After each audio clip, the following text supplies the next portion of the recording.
Amy Madigan, welcome to Turner Classic Movies. Thank you. I'm glad to be here. We are all thrilled to see you. It's such an exciting time for you. You have found yourself smack dab in the middle of the award season for your performance in the movie Weapons, which is one of my favorite movies of last year. So congratulations on everything that's been going on. Thank you. Yes, Gladys has taken on a life of her own, but it's a tad overwhelming at times, but I'm just so proud of her, and I'm proud of the movie, so it's pretty nice. What I love about the timing of all of this is that exactly 40 years ago, you received your first ever Academy Award nomination for a terrific film that we're going to start off with tonight. Oh, I'm so glad. From 1985, it's Twice in a Lifetime, directed by Bud Yorkin, Yes. and with a cast that is mind-boggling. I know, Gene truly. Hackman, Ellen Burstyn, Anne Margaret, Ali Sheedy, Stephen Lang, Yes. yourself. I know it. It's just kind of amazing. Daryl Larson, who was a young actor who was coming up then. Yep. So many good people in it.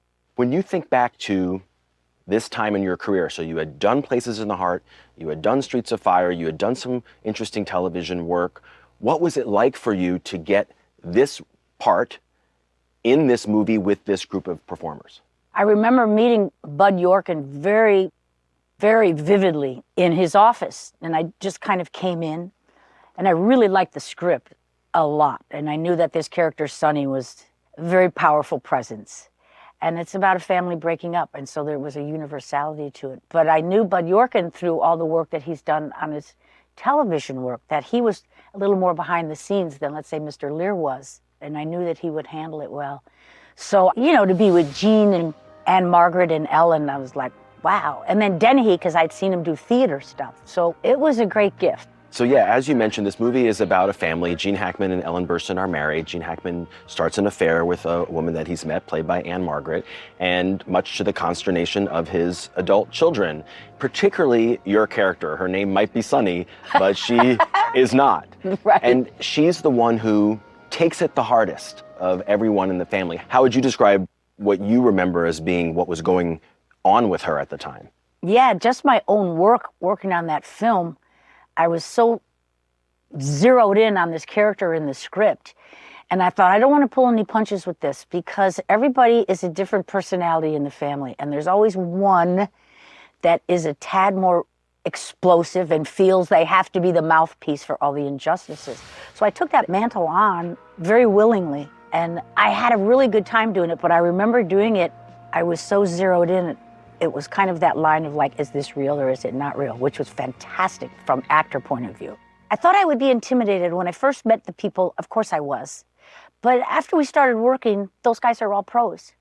And they knew what my point of being was as this family member. So, you know, they were welcoming to it, you know. Before we watch the movie, for people who are seeing it for the first time, there's one scene in particular that stands out to me amongst all the powerful work that you deliver in this. And it's a confrontation scene in this bar where your father, Gene Hackman, hangs out a lot. And it's really where Sonny lets him have it and really tells everyone how she's feeling about this and pleads her case, if you will. Yes. What do you remember about that? Because that must have felt like an important scene, centerpiece scene for you and the character. Oh, absolutely. And prior to that, you see her in different times of the days getting more and more kind of upset and worked up. And she has this idea, I'm just going to go in here and just tell everybody what's going on and tell her to leave. Well, clearly that is not what happens. No. And I came in really strong. And I know that that made a couple of people kind of rear back, you know, and it's like, nobody's in jeopardy here. You know, I'm a physical performer, I'm a live performer, so I just kind of went for it. And Anne Margaret, as it would turn out, really vibed in with me. And then they had to do the coverage on her, which took a couple of days, and she asked me if I would be with her and come back and really do the scene with her when it was her coverage, so the camera was turning on her. And I said, yeah, I'd be glad to. And she was very thankful for it, and that's what you should be able to do. It's a great scene and a terrific performance, and it earned you your first Oscar nomination. So let's watch the movie, and then we'll talk more about it afterwards. Okay. Here is Amy Madigan from 1985 in Twice in a Lifetime. I'm back with Amy Madigan to talk a little bit more about her Oscar-nominated performance in Twice in a Lifetime. I love the scene at the strip club I love all the faces that you make as you're watching all these male strippers dancing all around you. You're just kind of like, what is going on? Absolutely. That must have been fun to shoot. It was. And the guys who were the dancers were so buff and they were really having a blast. So we had all the extras and it's like, okay, now you really enjoy this. The extras had no problem whatsoever enjoying this. So the guys really had a good time. So did we. Yeah. Do you remember what it felt like for you? So you had a Golden Globe nomination first, as did Gene Hackman, by the way. Yes. And then the Academy Award nominations came out and you were nominated for this performance. Now that you're going through this whole process again with Weapons, do you remember what it was like to go through it 40 years ago for this movie? This is so markedly different how award season works now. So when I was coming up and when they had that, it wasn't like all these people were saying, gee, we want to talk to Amy and we would like to do an interview and can we do this and will she come on a podcast? That didn't exist. So I was kind of very excited. I wasn't expecting it at all. I didn't have, a stylist. I had to go to the store and buy a dress.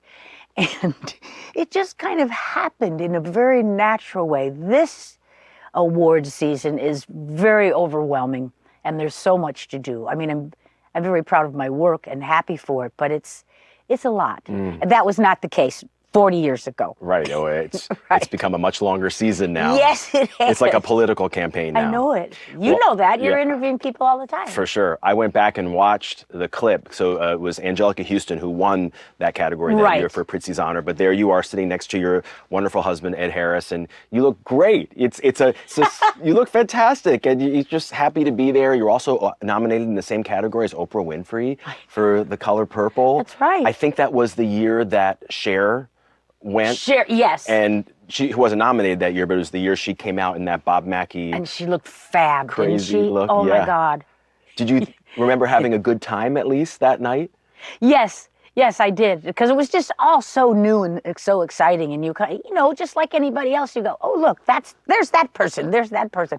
I mean, I'm a good fan. Yeah. So, yeah, it was fun, So is it interesting for you to think back to this period in your life? I mean, it's just so satisfying that it's exactly 40 years ago, and now here you are back again in a similar moment. Do you like the coincidence of that? Yeah, it's a lot to think of how long your career is, and you hope it's going to extend.